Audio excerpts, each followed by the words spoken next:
Thank you, Madam Chairman.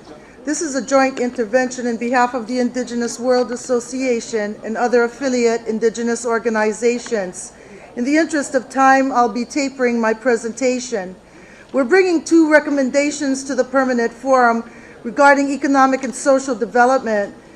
The first recommendation is that we're calling upon the Forum to adopt and implement the recommendations contained in Conference Room Paper Number 6.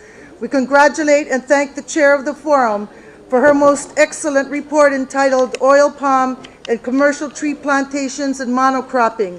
We strongly support the recommendations in paragraphs 67 and 68, calling for the establishment of a special body under the auspices of the Forum, which will monitor how policies relevant to Indigenous peoples, lands, territories, and resources are being implemented by the private sector, governments, and intergovernmental bodies, and to investigate complaints raised by Indigenous peoples relating to logging and plantation operations taking place on Indigenous territories.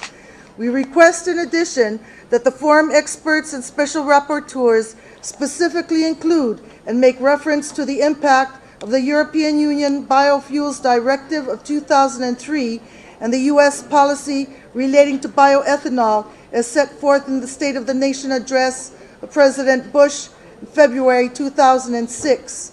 U.S. policies relating to ethanol are fueling an effort in Hawaii, Argentina, and Brazil to support the growing of genetically modified crops for biodiesel and ethanol and the restoration of colonial sugar plantations for ethanol production.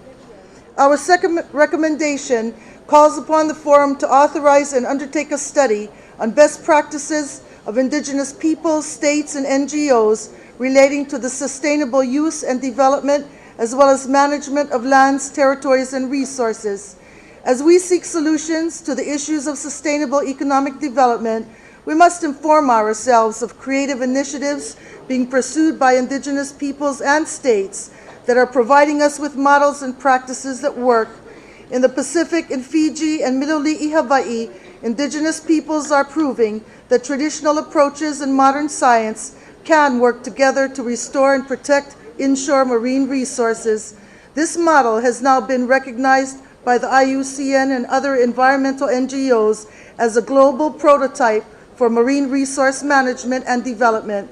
I thank you, Madam Chair, for receiving the joint intervention of the Indigenous World Association.